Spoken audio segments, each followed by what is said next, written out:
사랑하는 동역자 우리 선후배 귀한 목사님들께 예수 그리스도 이름으로 안부를 드리고요.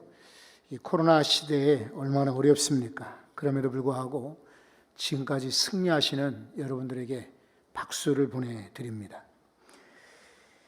우리는 다들 주제하다시피 코로나19에 엄청난 그런 충격을 받고 있습니다. 한국 사회나 한국 교회도 여전히 그 영향을 피하지 못하고 직격탄을 맞은 것과 다를 바가 없습니다. 게다가 미래의 비관적인 전망들이 쏟아져 나오면서 교회들도 우울한 시기를 보내고 있습니다. 그런데 문제는 지금 그 코로나의 위기보다 앞으로 미래가 더 어려울 것이다. 특히나 경제는 회복이 될 거라고 전망을 하지만은 신앙은 과거와 같지 않을 것입니다. 그리고 목회도 과거와 같지 않을 것입니다. 그래서 우리 교회 지도자들은 미래의 불확실성을 내다보고 어떻게 하면 교회가 지속 가능할 것인가, 이 부분에 관심을 가져야 합니다. 여러분, 기업도 망했고 그리고 나라들도 망했습니다. 잘 아시다시피 성경에 나오는 그 바벨론 제국을 보십시오. 불가사의라고 일컫는 공중정원이 있던 놀라운 그런 나라들이 바벨론 제국이 망했습니다. 내 사전에는 불가능이 없다 호언장담했던 나폴레옹 제국도 결국 망했습니다. 그 놀라운 그런 문명을 자랑하던 로마 제국도 망했고요. 징기스칸의 몽골 제국도 망했습니다. 한때 대서양 시대를 풍미하던 대영 제국도 망하고 말았습니다. 그게 지금은 아주 줄어든 그런 영연방을 가지고 있습니다. 그 이와 같이 나라들도 제국도 회사나 또 여러 단체들이 흥망성쇠를 진행하고 있습니다. 그러나 분명한 사실은 여러분, 교회가 전염병이나 세균 때문에는 망하지는 않습니다. 혹시 여러분들께서도 이름을 들어보셨는지 모르겠습니다만 연세대학교에 김상근 교수가 계십니다. 이분이 동아비즈니스 리뷰에 기고한 그 아티클을 보면은 불멸의 조직을 만드는 5가지 비법, 수천 년 된 종교에서 배우다, 이런 제목의 글입니다. 여기에 이 아티클을 보면은 종교 집단이 망하지 않는 이유가 5가지가 있다고 했습니다. 첫째는 종교는 궁극적인 관심을 추구한다. 이 세상의 것이 아니라, 단기적인 것이 아니라 영원한 것을 추구하기 때문에 망하지 않는다. 이분이 이렇게 주장합니다. 두 번째, 종교를 보면은 강한 소속감을 준다. 소속감 때문에 망하지 않는다. 여러분들이 잘 들어보시고, 우리 교회가 망하지 않고 지속 가능하려면은 종교에서 배우는 아마 교훈이 있으리라고 생각돼요. 세 번째, 종교는 늘 초심으로 개혁이 된다. 개혁하는 교회는 망하지 않는 것이죠. 그러나 만약 개혁하지 않는다면은 그 아무리 자랑하던 그런 교세, 교단, 그러한 놀라운 설교자들이 흔적 없이 사라지고 맙니다. 네 번째, 종교는 지역 문화에 토착화된다. 이것도 우리가 중요하게 아마 여겨야 될 것입니다. 내 것만, 내 주장만 고집하는 것이 아니라 상대에 맞추는 것을 말합니다. 종교는 이타적인 삶을 추구하게 한다. 이것이 5번째 이유입니다. 이기적인 우리만을 위한 그런 조직은 망하지만 이타적인 다른 이들을 위한 조직은 망하지 않는다. 그래서 초대교회들 관찰해 보시고 여러분들이 많은 그런 서구의 교회들을 보실 때에 교회 역사가 주는 교훈이 무엇입니까? 선교하거나 구제하거나 나누는 교회들은 망하는 법이 없었습니다. 그런데 영국 교회나 독일 교회나 또 혹은 미국 교회들이 줄어드는 많은 이유들은 이타적이기보다는 이기적인 그런 조직 집단으로 전락할 때에 쇠락하게 되었던 것이죠. 그러니까 우리가 좀 전에 재난기금 전달식을 보셨지만은 우리도 사실은 어려운데 남을 위해서 정말 무슨 이기적인 그런 목적이 아니라 교단과 어려운 교회들 사랑하는 마음으로 나누는 것을 보면 참 대단한 감동이 아닐 수가 없지요. 이런 이타적인 모습들이 결국 교회로 하여금 오랫동안 지속되게 만든다는 것입니다. 그런데 여전히 문제를 인식하지 못하고 과거의 향수에 젖어 사는 교회들은 지속 가능할 수가 없습니다. 여러분, 이제 우리가 슬라이드를 보시겠습니다만은 불확실한 미래가 현실입니다. 미래는 누구나 예측할 수가 없습니다. 저는 미래학자들의 책이나 또 미래 전망들에 대해서 관심이 많은 편이에요. 그래서 실제로 신문에서도 정치나 사회면보다는 경제면을 많이 이렇게 주목해 보고 있는데, 과거의 많은 미래에 대한 전망을 제시했던 그런 이론들이 있고요, 책들이 나와 있습니다. 그렇지만 여러분, 이 코로나19 같은 팬데믹 상황이 올 것을 아무도 예측하거나 예언한 사람은 없습니다. 그런데 미래학자가 아닐지라도 우리는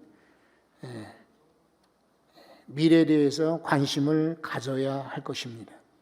그래서 그 불확실성이 뭔가 우리가 찾아내고 대책을 세운다면은 아마 이 불확실한 세대 가운데서도 지속 가능한 교회를 만들어낼 것입니다.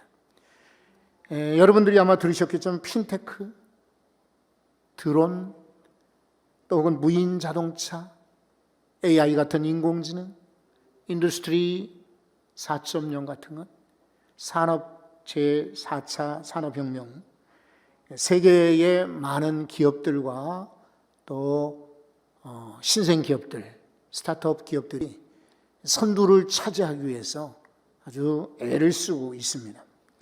연말 연초가 되면은 새로운 키워드를 담은 트렌드나 미래 전망에 대한 그런 책들이 서점에 넘쳐나고 있습니다. 그만큼 사람들이 미래에 대해서 관심들을 많이 갖고 있다는 증거이기도 합니다. 그런데 이런 불확실한 그런 미래에 대해서 걱정만 하는 것은 교회 지도자들이 문제를 해결할 수가 없습니다. 자, 그렇다면은 불확실성의 요소를 이해를 해야 되는데 왜 불확실한가? 사회가요, 혹은 교회의 미래가. 저는 책 한 권을, 여러분도 아시는 책 한 권을 여기 소개해 드리려고 합니다. 이 제로드 다이아몬드라고 하는 저자가 지은 책입니다. 오랜 고전이 되겠죠. 총균세입니다. 서울대학에서 도서관에서 제일 많이 빌려가는 책이라고도 알려져 있습니다. 총, 그리고 균, 세균, 세, 철이 세계를 바꾸고 있다. 근데 실제로 여기서 말하는 균, 이 바이러스는 전쟁 때보다도 더 많은 사람들을 살상하고 있습니다. 간염병은 한 민족이 다른 민족을 점령하고 전복시키는데 도구가 되기도 합니다. 이제 코로나19 역시 아마 인류의 역사 가운데 큰 족적을 남기게 될 듯 이렇게 예측하게 되죠. 이미 코로나19는 21세기에서 인류를 가장 많이 죽게 한 전염병이 되었습니다. 코로나 이후에 우리가 마주할 세상은 지금보다 훨씬 아마 다르게 전개될 것입니다. 그래서 우리는 총과 같은 무기를 이해를 하고, 균을 이해를 하고, 그 다음에 쇠, 금속 기술을 이해할 때에 아마 미래 불확실성의 요소를 줄이지 않겠나 예측을 합니다. 아니 근데 교회와 총과 무슨 관련이 있습니까? 하지만 교회는 세상과 둥 떨어진 집단도 아니고 무인도에 사는 존재가 아니고요. 또 이런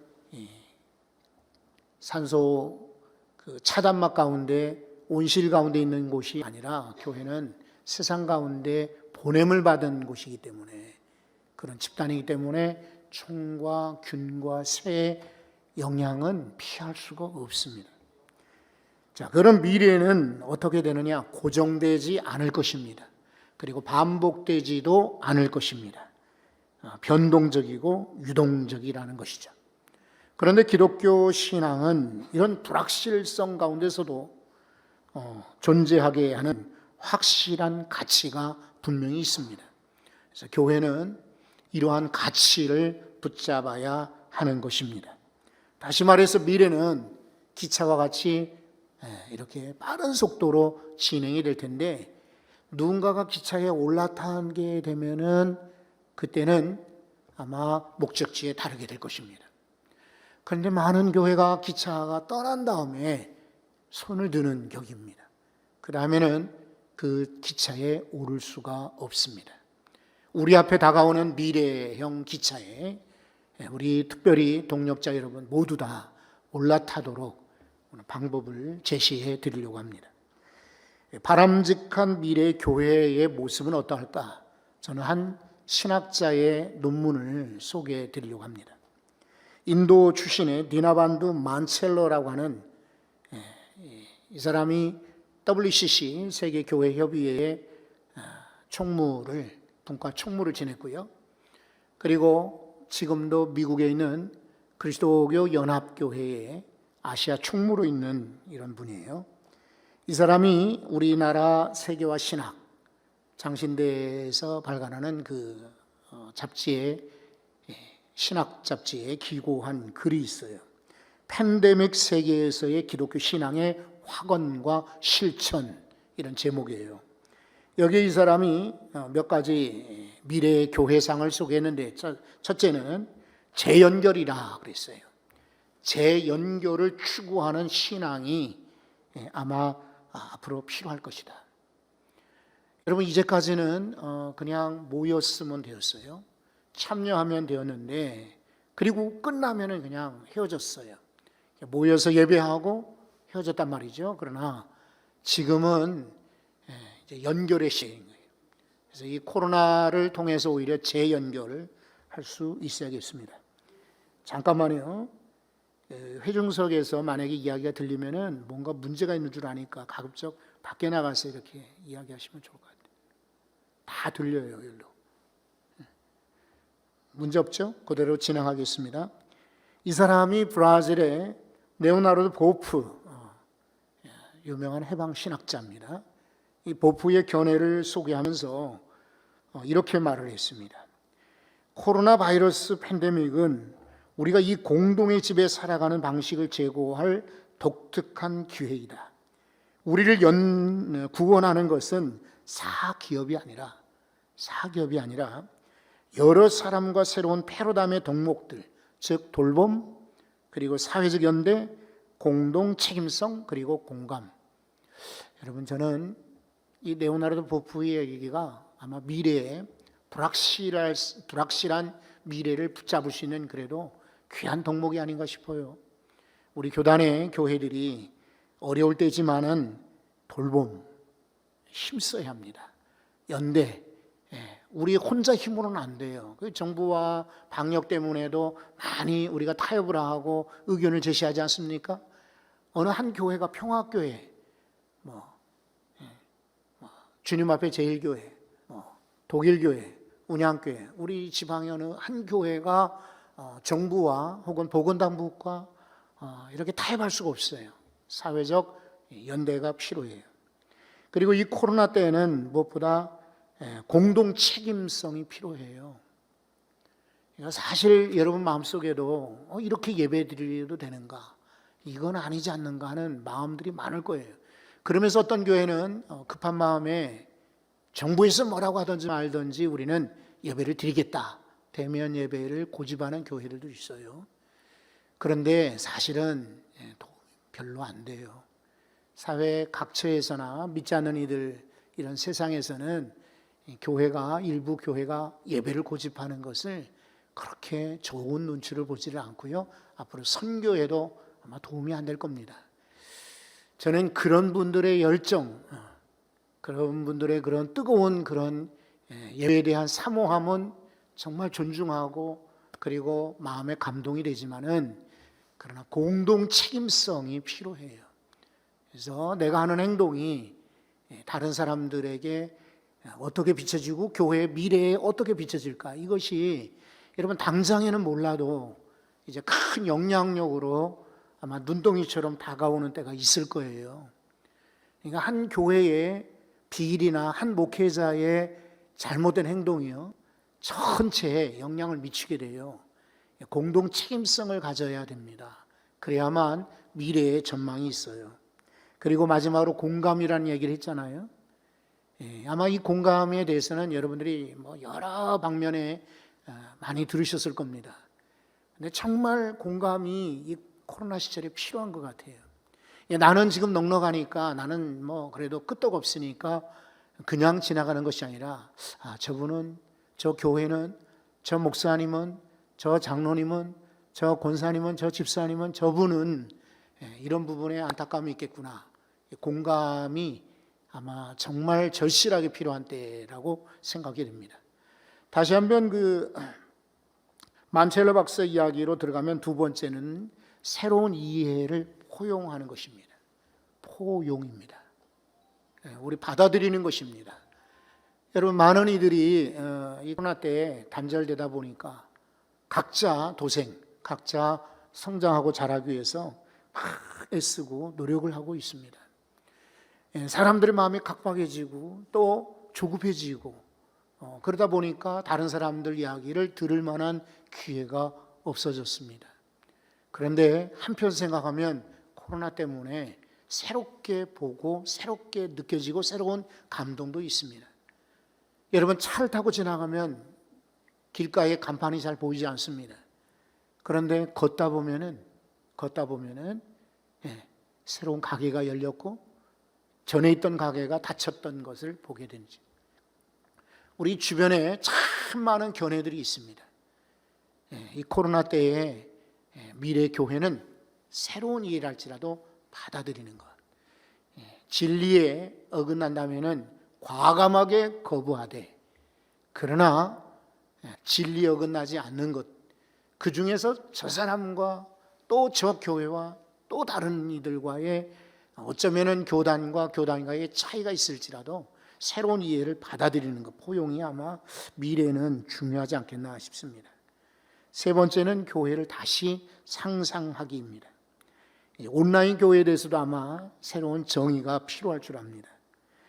교회의 이런 조직, 눈에 보이는 가시적인 조직이나 그런 구조는 마음에 들든지 말든지 언제든지 하나님께서 주신 그런 하나님의 선물입니다. 구원을 주시기 위해서 만들어 놓은 선물이에요. 하지만 때로는 이 가시적인 그런 조직이나 건물이 아닌 우리 각자, 우리 흩어진 모든 이들의 마음도 교회인 것을 다시 한번 상상해 보고, 네 번째는 선교에 대한 이해도 아마 필요할 줄 압니다. 팬데믹 이런 상황이 온 것은 교회가 사실은 방관하고 또 냉대하고 때로는 관심 없었던 그런 세계 건강이나 또 위생이나 또 환경 부분에 대해서 아마 하나님의 질타요, 책망이며 그런 인간의 죄에 대한 그런 결과라고 생각할 수가 있습니다. 미래에는 인류 공동체로서 치유와 온전함으로 이끄는 그런 모습들이 아마 필요할 줄 압니다. 만첼러 박사의 마지막 다섯 번째 이야기는 이렇습니다. 온전함으로 이끄는 연약함이라 그랬습니다. 연약함이 오히려 미래 교회의 모습일 것이다. 지금까지는 이제 큰 교회나 위대한 그런 지도자들이 이끄는 그런 시대가 되었는데, 이제는 새로운 표준, 뉴노멀 시대가 되었습니다. 오히려 연약함이 하나님의 강함을 끌어내는, 그리고 하나님의 강함을 경험할 수 있는 기회이지 않겠습니까? 그동안 기도하지 않았던 이들이 더 기도하게 되죠. 성경과 무관한 그런 자기 주장을 펼치던 이들이 다시 한번 하나님 말씀으로 들어가게 되었습니다. 자기의 능력을 과시하던 이들이 아무것도 아니구나 하는 것을 깨닫게 될 때 비로소 하나님의 놀라운 그런 은혜의 빛을 받게 되었습니다. 여러분, 이제는 이제 불안한 리더의 그런 모습을 한번 찾아보려고 합니다. 이 팬데믹 상황도 그렇고요. 이후에 불확실한 그런 미래를 이겨낼 것은 여전히 사람에게 달려 있고요. 그것은 어느 평신도 어느 한두 사람이 아니라 이거는 교회를 이끌어가고 앞장서가는 목회자들에게 상당한 영향력이 있습니다. 아무도 아마 부인하기 어려울 것입니다. 리더가 불안해하면은, 리더가 흔들리면, 리더가 잘못되면은 교회는 무너져 버리고 맙니다. 우리 가까운 지역에 교회들이 많이 있습니다. 그 중에 대표적인 몇 교회가 코로나 이전에 그런 문제로 와해된 적이 있습니다. 아는 분들이고 또 교회를 알기 때문에 관심을 가지고 지켜보았습니다. 그런데 그 교회들이 참 잘 나가던 멋진 그런 모습의 교회들이 단순간에 무너진 것은 어떤 장로님 한 분의 일탈이 아니었습니다. 어떤 평신도나 교사, 부교육자, 미안하지만 어느 한 분의 탈선도 아니었습니다. 담임 목회자였습니다. 담임 목회자가 문제를 일으키니 큰 교회가 순식간에 공중분해되고 말았습니다. 미래에도 마찬가지입니다. 리더가 매우 중요합니다. 그런데 리더들은 이런 시기에 세 가지 마음의 고민들을 갖고 있습니다. 첫째는 자신에게서 내적 그런 문제로 요인을 찾습니다. 이 코로나를 내가 이기지 못하는 것은 내 탓 아닌가? 위험한 발상이죠. 두 번째는 성도들의 눈치를 보는 것입니다. 코로나 때문에 어려워지는, 아마 성도들이 떠나면 어떡하지? 성도들이 또 이런 부분에 반대하면 어떡할까? 이제 점점 더 불안이 깊어지죠. 세 번째는 이분법적으로 사고하는 것입니다. 하나는 그냥 될 대로 되라, 내동갱이 치고 그냥 내버려 두는 것입니다. 설마 이러실지 모르지만은 실제로 제가 만난 많은 지도자들 가운데 겉으로는 태연해 보이지만은 어떻게 되겠지요라고 그냥 생각하는 분들이 많이 계십니다. 그 반면에 또 극단적인 어떤 분들은 아무리 어려워도 하나님이 도우신다, 어찌 보면은 대단한 믿음이요 칭찬받을 만한 믿음인 것처럼 보이지만 그것도 실은 지혜로운 처사는 아닙니다. 하나님이 일하시는 것, 그러나 그것은 인간을 통해서 일하시는 것을 기억하셔야 되고요. 그런 점에서 리더는 이럴 때 중심을 잡고 굳게 서야 되겠습니다. 다들 불안하지요. 그지만 불안한 심리를 그대로 표출하기보다는 잠시 숨을 고르고 감정을 합리적으로 살펴보는 습관을 가져야 합니다. 그리고 교회들은 리더가 과도한 책임이 가지 아니하도록 제도적 보완도 해야 될 것입니다. 그래서 이 코로나 때 이후에 불확실한 그런 시대에는 5가지를 피해야 합니다. 그 5가지는 첫째, 변명하지 말 것. 누구 때문이 아니죠. 이거 변명하지 말아야 됩니다. 두 번째는 척, 있는 척, 편안한 척, 나는 문제없는 척, 이거 피해야 됩니다. 세 번째, 너무 낮은 기대, 어려울 거다. 그러니까 과감하게 축소하자. 낮은 기대도 피해야 됩니다. 왜냐하면 아까 말씀드린 것처럼 여러분, 기차에 올라타는 이들은 표가 있어야 됩니다. 표를 사야 기차에 오를 수 있어요. 미래로 가는 기차가 우리 앞에 왔는데 내가 표가 없다면은 그는 무임승차가 되고 죄가 됩니다. 그러니까 너무 없는 척하기보다는 표를 준비할 수 있어야 됩니다. 그 다음에 네 번째는 비용 절감 조심해야 되고요. 5번째, 과잉 반응도 위험합니다. 저는 이런 이야기를 드리고 싶어요. 바닷가에 사는 이들이 해마다 쓰나미, 태풍 피해를 이제 경험하게 됩니다. 그래서 큰 방파제를 쌓기도 하고 그리고 담장을 만들기도 합니다.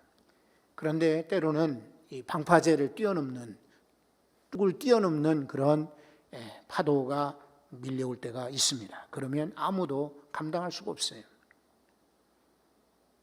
태풍 매미, 과거에 지나갔습니다만 이런 것들이 올 때는 아무리 뚝을 쌓아놔도 뚝을 넘어오는 그런 파도 앞에는 감당할 수가 없는 거죠.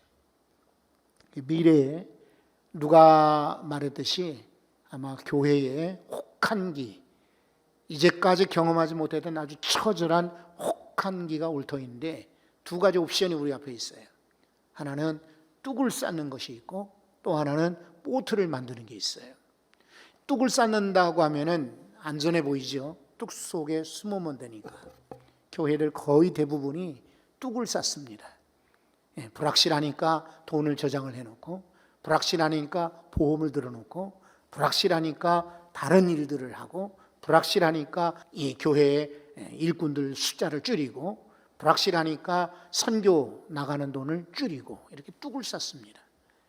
여러분, 이렇게 해서는 뚝을 넘는 파도를 이겨낼 수가 없어요. 그래서 제안하기는 보트를 만드는 것입니다. 보트. 그래서 미래를 향하여서 얼마나 높은 파도가 올지라도 보트를 만들어 놓으면 파도 위에 올라탈 수가 있기 때문입니다. 그래서 간단히 나열해 보면은 운영 구조를 슬림화시키는 것, 고정 비용을 줄이고 변동 비용으로 늘리는 것, 스마트한 성장. 이따가 다시 한번 말씀드리겠지만은 지금은 스마트한 성장이 필요한 때예요. 그리고 인재 관리가 필요해요. 사용 모델도 단순화시켜야 돼요. 무엇보다도 미래의 리스크를 대비하는 조직이 필요해요. 그러면 교회에 그 다음 단계로 면역력을 기르는 것은 어떨까라고 여러분 알려드리고 싶어요.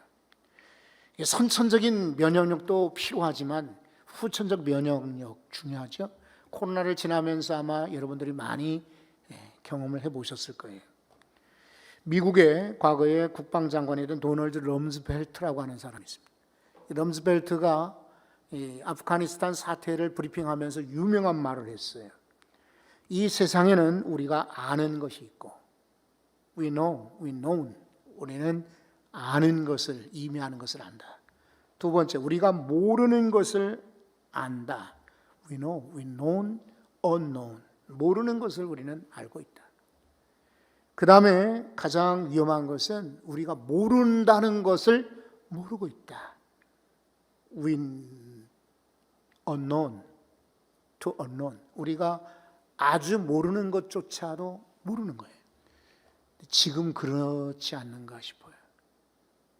과거에는 우리가 아는 것을 알았고요. 우리가 겸손하게 모르는 것도 알았어요. 그런데 위험한 것은 우리가 지금 모르고 있는데도 그것조차도 모르는 거. 이건 심각한 것이죠. 그래서 많은 교회 지도자들이 미안하지만 자신들이 모르는 것을 아는 것처럼 이야기하는 것도 위험하고요. 또 모른다고 하는 것을 솔직하게 인정하지 않는 것 더 위험한 것입니다. 그래서 겸허하게 인정하면서 우리 면역력을 키워야 됩니다. 그럼 교회 면역력은 어떤 것인가? 돌봄이 필요하죠. 아까 레오나르도 보프의 브라질 신학자 이야기를 잠깐 인용해서 언급한 적이 있습니다. 미래에는 아마 돌봄 사역이 더 왕성해질 것이다. 지금도 마찬가지입니다. 먼 미래가 아니라 지금도 부지런히 돌봄에 관심 있는 교회들은 어려울 때에 아마 살아남을 것입니다. 돌봄을 우리도 어려운데 나도 힘든데 그러면서 도외시한다면 희망이 보이지 않습니다. 여러분 모두 돌봄 사역에 더 집중하시기를 바랍니다. 두 번째는 연구 사다리에 오르는 것입니다. 연구는 불확실할수록 더 필요합니다. 여러분, 많은 기업들이 팬데믹 상황이 어렵지만은 R&D, 미래 개발을 위해서 얼마나 많이 투자를 하던가요? 어찌 보면은 미련해 보일 정도지요. 근데 우리가 꼭 재정적 그런 투자만이 아니라 시간의 투자, 노력의 투자, 열정의 투자입니다. 저는 작년 2020년 팬데믹 지나면서 3권의 책을 썼습니다. 그 중에 한 권을 여러분들에게 선물로 이미 나눠드렸습니다. 더 많은 사역이 줄어들 때 미래를 준비하고 연구한다면, 연구 사다리를 올라간다면 아마 지속 가능할 것입니다. 그런데 그동안의 열매만 먹고 그동안의 과거에 축적된 파일만 사용한다면 여러분 절대로 혹한기를 이겨낼 수가 없습니다. 면역력 생기지 않아요. 그 다음에 3번째는 기술적인 시대를 따라잡는 것입니다. SNS 같은 것을 많이 쓰는 거예요. 여러분, 얼마 전에 작년 11월 달에 조선일보 비즈니스에 그런 글이 실렸습니다. 포노 사이언스라고 하는 말이 들렸어요. 그게 뭐냐면 포노입니다. 그 다음에 이제 사람들은 호모 사이언스라고 그래가지고 생각하는 존재 이렇게 말했는데 그 말을 빗대어서 이제 휴대전화 인류가 된 것입니다. 신인류죠. 2007년도에 스마트폰이 생겼습니다. 그전에는 전화 용도로만 썼는데 그때부터 이제 휴대폰으로 인터넷이 연결되었습니다. 그리고 그 이후에 얼마나 많은 앱들이 쏟아져 나왔는지 모릅니다. 이런 시대에 여전히 우리는 휴대폰 시대에 소위 말하는 폰 제너레이션, 모바일 제너레이션이라고 불리는 이런 세대를 이해하지 못하고 기술적인 시대에 우리가 멀리 떨어져 있다면은 앞으로 아마 어려울 거예요. 제가 한번 통계를 봤어요. 이게 무슨 통계냐면 도대체 우리 교단의 교회들은 교회의 유튜브를 통해서, 유튜브는 전 세계에 40억 인구가 가입이 됐어요. 사용하고 있어요. 어마어마한 그런 앱이죠. 그런데 유튜브를 통해서 방송을, 설교를 내보내는 교회, 그리고 이 구독자 수를 한번 추적을 해봤어요. 한번 표를 보시겠습니까?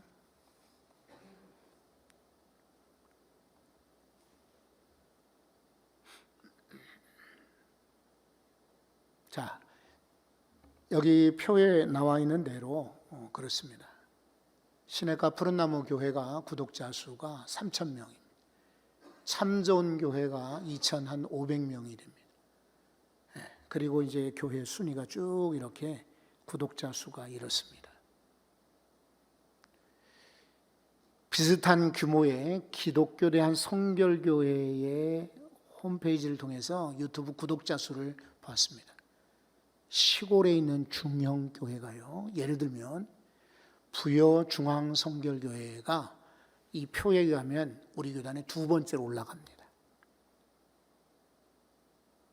우리끼리 지금 말씀을 나누는 것입니다.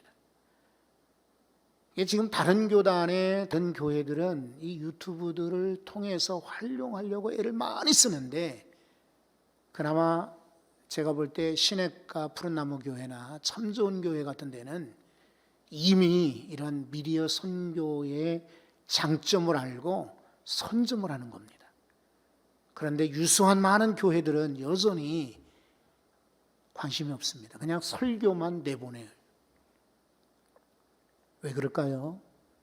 지금 새로운 기술들이 매일같이 쏟아지고 있는데 1분에 400시간의 유튜브 동영상이 올라오고 있습니다. 1분에. 교회들은 겨우 지금 주일날 한 번 설교 올리고, 근데 그것도 가공하지 않고 그대로 날 것 그대로 올립니다. 강단 배경도 칙칙하고 설교자들도 화면으로 비치는 모습에 관심이 없습니다. 그리고 무엇보다 이렇게 붙잡으려면은 처음에 서론이 굉장히 중요하죠. 충성스러운 성도들, 우리 교회 성도들이야 그냥 이렇게 보지만은 다른 교회의 성도들이 접속해서 볼 만한 그런 설교 동영상이 없어요. 왜 그럴까? 많이 한번 추적을 해봤거든요. 다른 교회들은 어떠한가? 이게 이제 유튜브가 여러분 알다시피 구글에서 이렇게 사들어온 자회사지 않습니까? 그러니까 구글과 유튜브가 연결이 되어 있어요. 근데 목회자들이 유튜브는 알지만 구글을 잘 안 써요. 그러면 구독자들에게 어필할 수가 없어요.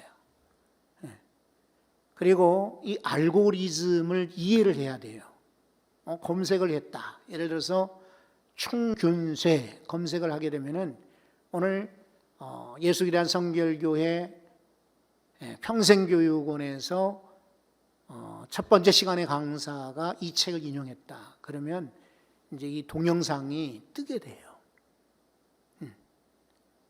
그런데 우리는 늘 그런 것들 없이 그냥 하나님 말씀, 오직 그 말씀을 날 것으로 전혀 포장하거나 전혀 가공하지 않은 채로 나누기 때문에, 물론 옛날에는 담백하고 단순하고 그리고 솔직하고 그리고 깨끗한, 근데 세상은 그렇지 않거든요. 세상은 화려하고 세상은 밝고 세상은 또렷하고 세상은 환하고 이렇게 들려지는 영상을 관심을 갖지 칙칙하고 끊어지고 이어지고 늘어지고 하는 것은 금방 돌려버린단 말입니다. 송구영신 예배 들으셨죠? 송구영신 예배를 드리다가 지루한 교회 영상이 이렇게 계속 진행하게 되면은 유튜브의 아래에 보면 다른 교회 송구영신 예배가 쭈루루룩 소개됩니다. 왜냐하면 그게 이제 구글의 알고리즘 때문에 그래요. 그러면 회중들은 우리 교회에 그래도 충성스럽게 나는 우리 교회의 송구영신 예배를 끝까지 드려야 되겠다. 그렇지 않습니다. 소위 시청 지속 시간이 있습니다. 유튜브 보면 지속 시간이 보통 20분을 넘으면 대성공입니다. 설교 30분 가운데 20분을 머무르지 않는다는 말이에요. 그러면 설교 중에도 성도들은 끊고 나가거나 아니면 다른 교회는 어떻게 설교하나 지금 보고 있는 것이죠. 그러니까 유튜브에 설교나 교회를 검색하면 선한 목자교회, 분당 우리 교회, 이런 교회들이 계속 뜨는 이유가 있습니다. 왜냐하면 구독자 수가 많아서도 그렇지만은 이분들이 구글의 알고리즘을 정확하게 알고 거기다가 키워드를 제공하는 거예요. 현대인들에게 정말 관심 있을 만한 주제로 설교를 하는 거예요. 제목을 그렇게 주고. 근데 우리 교단 교회의 동영상들을 보면은 주일 2부 예배, 주일 3부 예배, 주일 낮 예배, 그리고는 하나님의 사람이 되자. 여러분, 누가 관심을 가질까요? 온유한 사람으로 살자. 누가 관심을 가질까요? 사람들은 정치 이야기를 좋아하고 그리고 비평하는 이야기를 좋아해요. 비평하는 이야기. 그리고 반항적인 이야기를 좋아해요.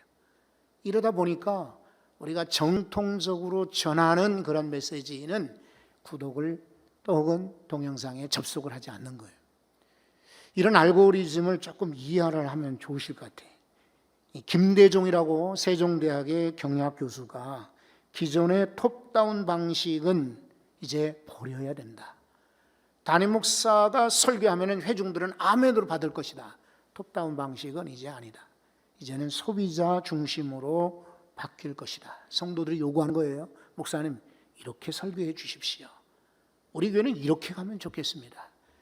권위적이고 과거 지향적이었던 그런 목회자들은 그런 이야기를 들으면 불쾌할 겁니다. 그리고 거부할 거예요. 그러나 그런 분들은 지속 가능하지 못해요. 영국의 이코노미스트에서 2015년도에 이코노미스트 잡지에 이렇게 글을 소개했습니다. 스마트폰이 없이 생활이 불가능한 신인류 시대가 왔다. 거기서 이제 포노 사피엔스라는 말이 처음으로 등장하게 된 것입니다. 휴대폰 없이는 이제 앞으로 신인류가 살 수가 없다. 작년에 그리고 2019년도에 성균관대 기계공학부 최재붕 교수라고 하는 이가 이 포노 사피엔스라는 책을 썼습니다. 그리고 작년에는 체인지 9이라는 책을 썼습니다. 우리 동네 도서관에도 있을 정도로 아주 흔한 책이요, 베스트셀러가 된 책입니다. 근데 앞에 책은 이미 소개된 내용이 들어있고 뒤에 작년에 나온 그 책에 이런 내용이 있습니다. 9 change, 9가지가 변할 것이다. 첫 번째는 디지털 트랜스포메이션이 이루어질 것이다. 아날로그와 같이 사람들이 그냥 만나고 대면하고 대화하던 시대에서 디지털화로 바뀔 것이다. 그 다음에는 메타인지 시대가 될 것이다. 내가 아는 것이 옛날에는 저분이 많이 알고 있어, 경험하고 있어, 이분이 존중받았는데 이제는 검색입니다. 검색을 얼마나 빨리 하느냐가 이제 메타인지 시대라는 말이죠. 회복 탄력성이 앞으로는 중요할 것이다. 체인지 9입니다. 변화를 하는. 그 다음에 팬덤 문화가 유행할 것이다. 그러니 아직도 여전히 선한목자교회나 분당우리교회라든지 김준우 목사라든지 정광훈 목사 같은 이들이 우리와 혹은 신학적 방향이 틀리다고 보이는데도 여전히 인기 있는 것은 팬덤 문화 때문에 그래요. BTS 같이 전 세계에 팬덤들 있지 않습니까? 교회도 아마 팬덤 문화로 바뀔 것이다. 다양성이 앞으로는 교회 문화를 바꾸게 될 것이다. 다양성. 사회뿐만 아니라 교회에도 이제 각 종류의 사람들이 나온다니. 그 다음에 실력, 휴머니티, 직관성, 상상력 뭐 이런 것들이 이런 체인지 9의 책의 주제입니다. 저는 이 미래에 닥칠 불확실성을 대처하기 위해서 컨틴전시 플랜이 필요하다고 생각해요. 이 뭐냐면은 비상계획을 말하는 거예요. 컨틴전시. 이거는 이미 기업들은 다 알고 있어요. 그러니까 교회들도 일부 교회는 이런 전략들을 계획들을 세우고 있는데 우리 교단 교회들도 관심을 가져야 돼요. 첫 번째는 환경 변화에 따른 위기 가능성을 평가하는 거예요. 평가가 중요해요. 두 번째, 성공 경험에 안주하기보다는 직면한 문제를 더 인식하는 거예요. 지금 속에서는 골마 터지고 있고 썩어져 가는데 겉으로 멀쩡하다고 자랑할 수는 없잖아요. 금방 아마 넘어질 것이에요. 세 번째는 중요하고 명백한 문제는 빨리 해결해야 된다. 중요한 문제 먼저 해결이죠. 사소한 건 그냥 조금 놔두더라도.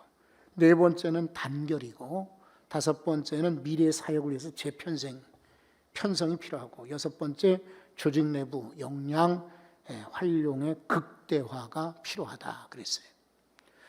여러분, 저는 이제 마지막 섹션으로 그렇다면은 이 미래의 불확실한 그런 세상 가운데서 교회가 어떻게 하면은 지속 가능할 것인가? 우리 교회가 좀 오래 갔으면 좋겠다.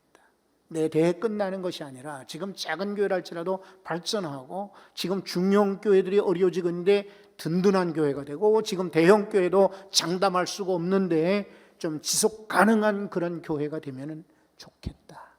특히나 여러분들도 다 그러시겠지만 저는 우리 교단을 사랑합니다. 그리고 깊이 지금 들여다보고 있습니다. 특별히 우리 교단 교회는 다른 곳과는 달리 2세 목회자들이 담임을 하는 교회들이 많이 계십니다. 장담할 수가 없습니다. 아버지 대에 자식 대에서 계속 성장할 것인가 장담할 수가 없습니다. 개척자가 지나가고 2대 목회자들이 많이 등장하고 계십니다. 그런데 그분들도 아마 장담할 수 없을 겁니다. 개척 초기의 충성과 그 열정과 그 헌신을 후임자들이 뛰어넘는다면 모르거니와 열매만 따먹게 되면은 이제 교회는 점점 쇠락하게 될 것입니다. 그럼 미래의 개척 교회는 어찌 될까요? 말 그대로 큰 아마 교회의 빙하기, 영적 빙하기와 더불어 신앙 빙하기가 도래할 때에 작은 교회는 아마 존재하기 어려울 겁니다. 그러면 이런 비관적인 얘기만 할 것이 아니라 이런 상황을 직시하면서 어떻게 하면은 우리가 발전 가능하고 지속 가능한 교회로 나갈 수 있을까? 몇 가지를 제시하려고 합니다.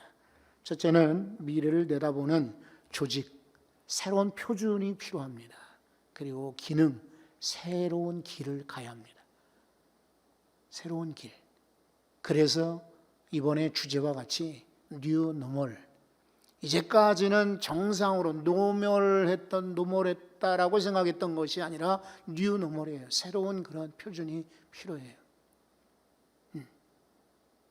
그리고 새로운 길을 가는 것입니다. 그렇다면은 우리는 머리가 복잡해지고, 그리고 오랫동안 교회 전통에 그렇게 습관에 젖어왔던 이들은 굉장히 아마 불편할 거예요.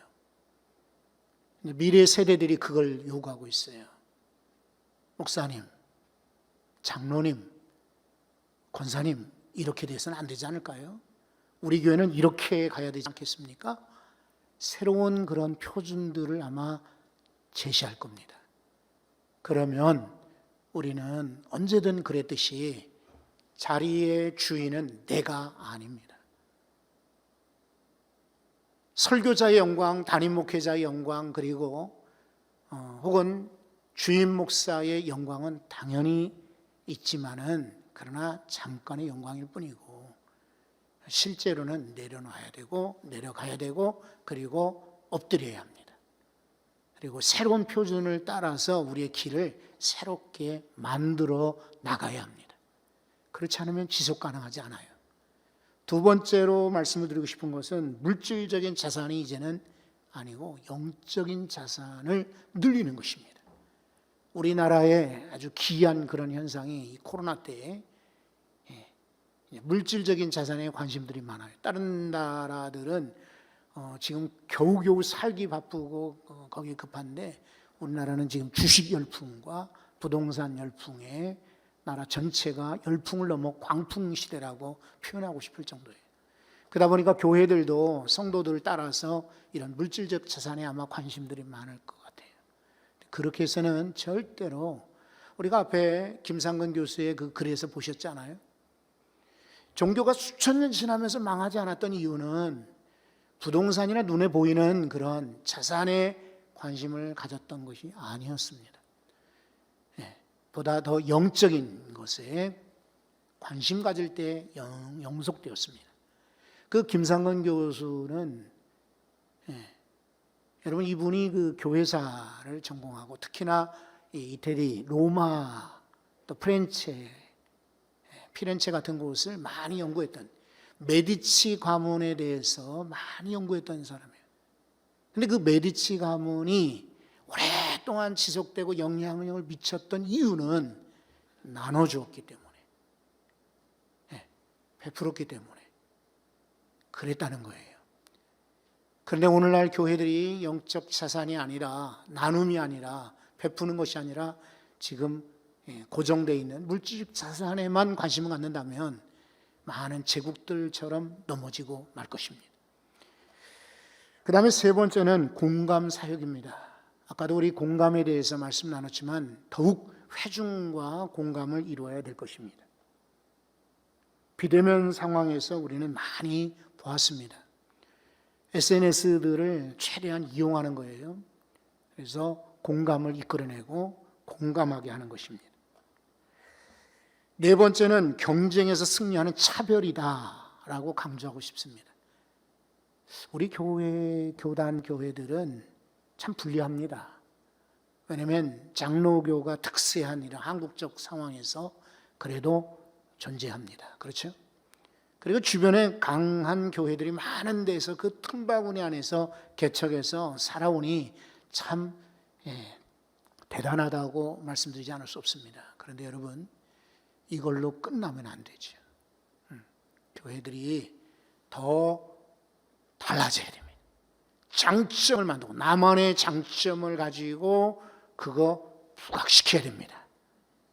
교회가 수없이 많은데 어떤 교회로 골라갈까요? 목사님 설교가 다 그냥 천편일률적인데 어떤 분의 설교에 더 주목하게 될까요? 교회 사역이 다 비슷비슷한데 성도들이 그래도 물질을 들이고 시간을 들이고 헌신하면서 내놓을 만한 일이 사역이 무엇일까요? 목사님들이 그것을 아마 관심을 가져야 될 것입니다. 그리고 다섯 번째는 트렌드를 재해석하고 그것을 적극적으로 활용할 줄 아는, 적용하는 다양한 아이디어가 필요합니다. 여섯 번째는 유연하고 부드럽죠. 스피디한 그런 실행이 필요하다. 지금 고정적이고 딱딱한 이미지의 리더들은 환영받을 수 없어요. 우리 조금 더 유연해야 돼요. 아, 그러냐? 그렇구나. 네 말이 옳은 것 같아. 유연해야 돼요. 아닙니다. 아이고, 저 그럴 수 없습니다. 제가 나중에 은퇴하고 나선, 내가 그만두고 나서는 그렇게. 여러분, 그런 시대는 지나갔습니다. 지금이 아마 그런 변화의 시점인지 모릅니다. 이제 우리 교회가 미래는 분명히 불확실할 터인데 어떻게 오래간 지속될 수 있을까? 유연하면서도 확실한 걸 붙들고 스피드하게, 아까 말씀드린 것처럼 미래의 기차가 지금 지나가고 있습니다. 착착착착착 지나가고 있어요. 근데 재빨리 그곳에 올라타게 되면 우리는 미래에도 여전히 멋진 교회를 꿈꾸고 소망하고 목회하게 되실 거예요. 근데 기차 지나고 나서 뒤에서 망연자실 쳐다보는 이들이 되어서는 안 되겠죠. 저는 우리 교단 교회들이 이번 세미나를 통해서 코로나도 이기고 미래의 불확실성도 이기고 오랫동안 지속하는 멋진 교회를 이끌어갈 수 있기를 간절히 소원합니다. 고맙습니다.